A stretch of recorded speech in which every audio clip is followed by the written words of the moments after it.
Hello guys, welcome back to my mini blog. So আজকে আমি মর্নিংয়ে সকাল সকাল চলে গেছিলাম ব্যানাচিটিতে ফিশ মার্কেটে শঙ্কর মাছ কিনতে।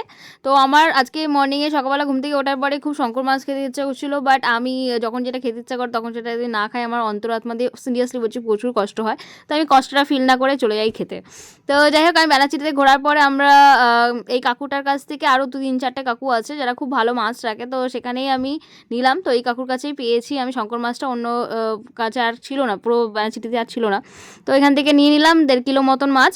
তারপরে আর কাকু আমাকে হ্যাপি হয়ে আমাকে মাছের ডিমও ফিরে দিয়েছিল, ওকে। সো তারপরে আমরা আদিরার জন্য অ্যাপেল কিনলাম। আদিরা ব্যানানা অ্যাপেল খেতে খুব ভালোবাসে। আর আদিরার জন্য আমি এখানে পেয়ে গেছিলাম কুলেখাড়া ব্রাহ্মণী শাক, তো এটাও নিয়ে নিলাম। আর একটুখানি টমেটো নিয়ে নিলাম। আমি বেশি সবজি মার্কেট করি না, কেন কি আমি ফ্রিজে কোনো রকম সবজি রাখি না। যখন যেটা রান্না করি তখন সেটা নিয়ে চলে এসে রান্না করে খাই। তারপর আমরা চলে গেছিলাম আদিরাকে স্কুলে আনতে। যে আমার মাম্মাম আর আদিরা স্কুলের সামনে একটা গ্রাউন্ড আছে, সেখানে একটা পার্কের মতো স্লিপ টিলিপ অনেক কিছু করা আছে। তো আদিরা ক্লাস থেকে বেরোনোর পরে একটু 10 মিনিট এখানে খেলে নিল। তারপর আদিরাকে নিয়ে বাড়ি চলে আসলাম। হচ্ছে আমাদের আজকে মর্নিংয়ের অ্যাক্টিভিটি। সো বাই এভরিওয়ান, আমার নেক্সট ব্লগে দেখা হবে, টাটা।